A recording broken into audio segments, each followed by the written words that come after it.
Penguin Random House Australia Audio proudly presents Riding with Giants. Written by Peter Holmes Court. Narrated by Peter Holmes Court. All rights reserved. For Elsa and Madison, George and Robert, for whom I started this, and Alyssa, without whom I would never have finished. Introduction.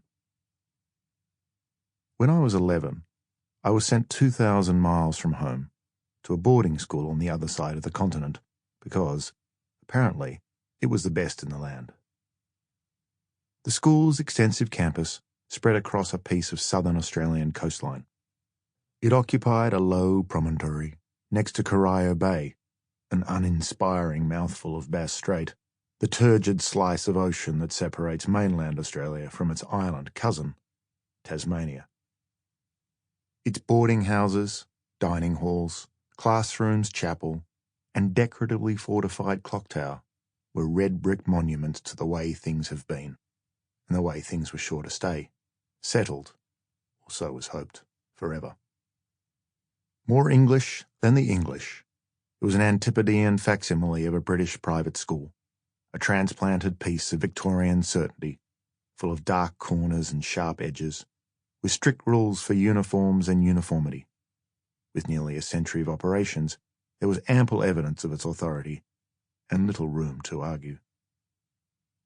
Its location had been chosen to fortify its students with daily exposure to the sea breezes of the Southern Ocean. Instead, the easterly winds brought the mildewy funk of the bay's decomposing seaweed, while the westerlies added the gaseous discharges of the enterprise at the other end of the peninsula, the Shell Petroleum Refinery, proudly Australia's largest distiller of autofuel.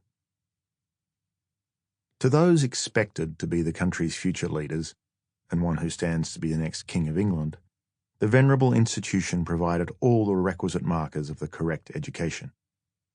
In reality, it was a morally bankrupt sportocracy, with militaristic underpinnings and unenthusiastic religious instruction.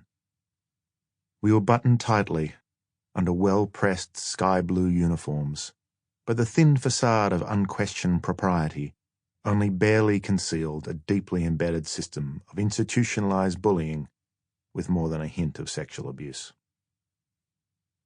It was all made possible thanks to commercially distracted parents and an unholy alliance of teachers and student prefects. I was not well prepared for my introduction to the curious habits of the establishment. I was a year younger than most of my classmates. Sample complete. Ready to continue?